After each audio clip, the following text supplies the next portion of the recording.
Assalamu alaikum. Dear listeners, peace be with you. My name is Isam Mudir. I'm a researcher on comparative religion, evangelism, and Vatican affairs from the holy city of Mecca, Arabia.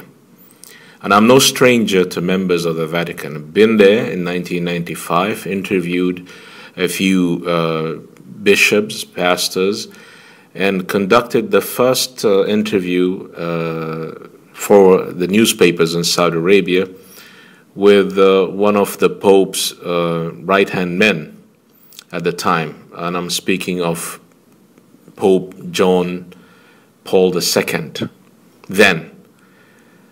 And in 2006, I made a statement that was carried away by local newspapers in Saudi Arabia and beyond in the Arab world and Muslim world regarding the current Pope's statement and lecture about our Prophet of Islam, Muhammad sallallahu alaihi wasallam, peace be with him, as to why he said what he said, to which he then had to apologize for.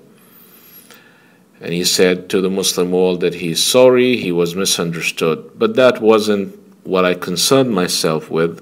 I wanted the world to know that it was a cover-up for something that bothered the Pope Benedict very much and almost drove him nuts.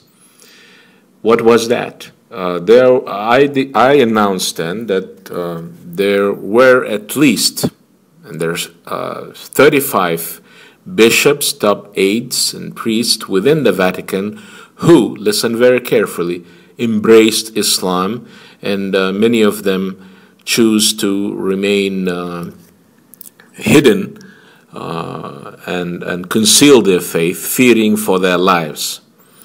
And if you want to wonder as to why should they fear for their lives, is the Vatican going to harm them or kill them? Yes, you will need to read a very dangerous book that's available, even in Arabic. It was translated a few years ago. It's called The Entity. In Arabic, it's titled Al-Kayan by Eric Frantini. You need to get that book and read about the Vatican, the dark side of the Vatican, and the operations, the secret operations, bloody ones, that it carries against its opponents. And people it fears might expose them. So yes, these people who embrace Islam had good reasons to fear for their lives. Some of them were kicked by the Pope himself, excommunicated, and they left and on the promise that they should hide from public eye. And if you need to wonder, because the Pope himself, when he quits, and this recording comes on for that reason, and on this occasion, you know, this week he announced, the Pope, the current one, that he quits his job. And then he announced day before yesterday that he is going to remain hidden from the world. So if the Pope can hide after he quits, one should understand that his top aides who embrace Islam chose to hide as well for good reasons. So the Pope is hiding as well. And back then in 2006, I said that I know many of those top aides who embraced Islam, one of whom traveled to South Africa and remained there now practicing his Muslim life, and that there are at least 3 who remained inside the Vatican, you know, undercover Muslims after they chose to embrace Islam. And the Pope still don't know about them. Of course, many people ask me for my proof and evidence for that, as if we haven't seen a number of members of the Vatican, priests from the Vatican, and Catholic priests embracing Islam. In fact, if you were to search, especially in the Arab media, for such individuals, you shall find them even conducting interviews on Arab satellite television. So priests and people from within the Vatican embracing Islam is nothing new. But of course you don't get to hear about them, or you get to see their faces in Western media, which is very biased against Islam and Muslims. You only hear about Bin Laden, you only hear about other types of Muslims, but not about people often who chose to embrace Islam, especially from within the Vatican. But inshallah, God willing, you're going to get to hear about them more and more now that the Pope quits.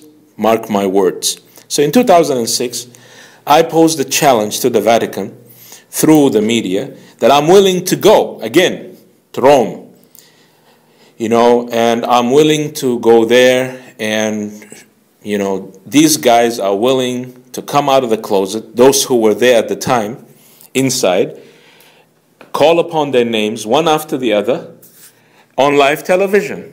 And I dared the Vatican to call me a liar or respond. So some of the members of the media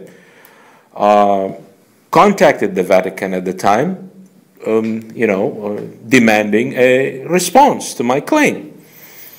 And they were shocked to hear the Vatican, officials in the Vatican, tell them, no comment. No comment?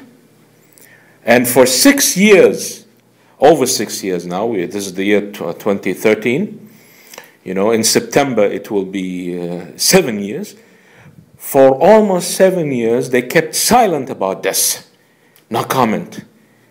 And if you wonder if the Vatican won't reply this way, think again. Because today, according to the Daily Telegraph of Britain, I read the headline that the Pope now is accused of being a criminal against humanity.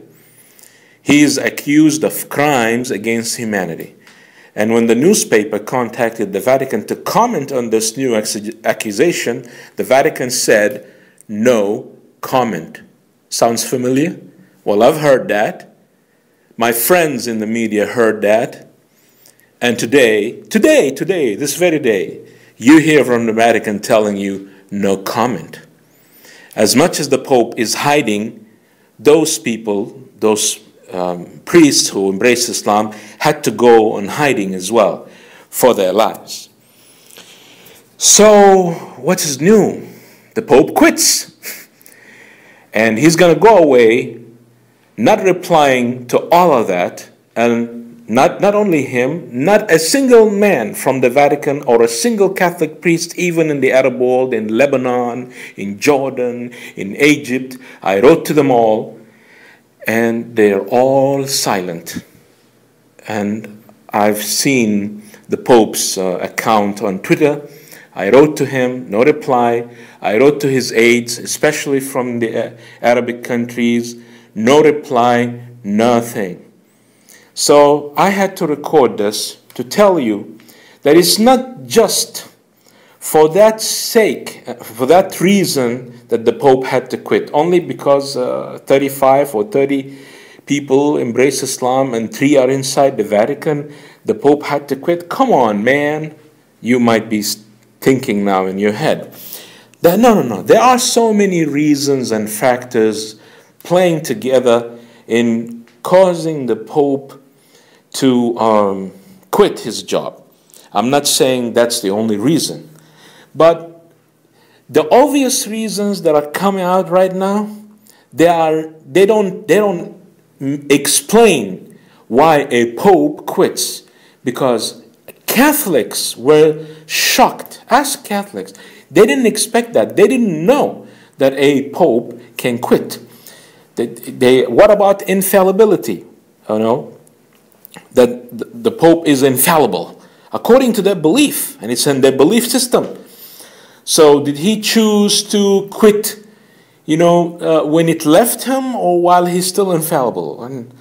And they find it very troubling spiritually, shaking their faith to the core. It cannot, it cannot happen to them. It means the end of the world. One Catholic wrote on Twitter, you can't quit on the Lord. It's BS. excuse my English, I mean, it's bullshit. That's what he said. That's what he wrote. It's shocking. And many newspapers in the world speak about how it was, disturbing, to say the least, to many Catholic churches and members of the Catholic faith. So, first, they told us that he quitted for, getting too old. And then they said they leaked information that he might have had a bypass heart surgery, secret one. And then they said he went on a trip somewhere, I guess it was Mexico, and he hit his head with something, or somebody hit him. And they keep coming with different reasons. As for his poor health, so they're saying, I mean, come on. Why? I mean, this is very unimaginable. You can't say that. As a Catholic priest, as a member of the Christian faith, you can't say that about the Pope.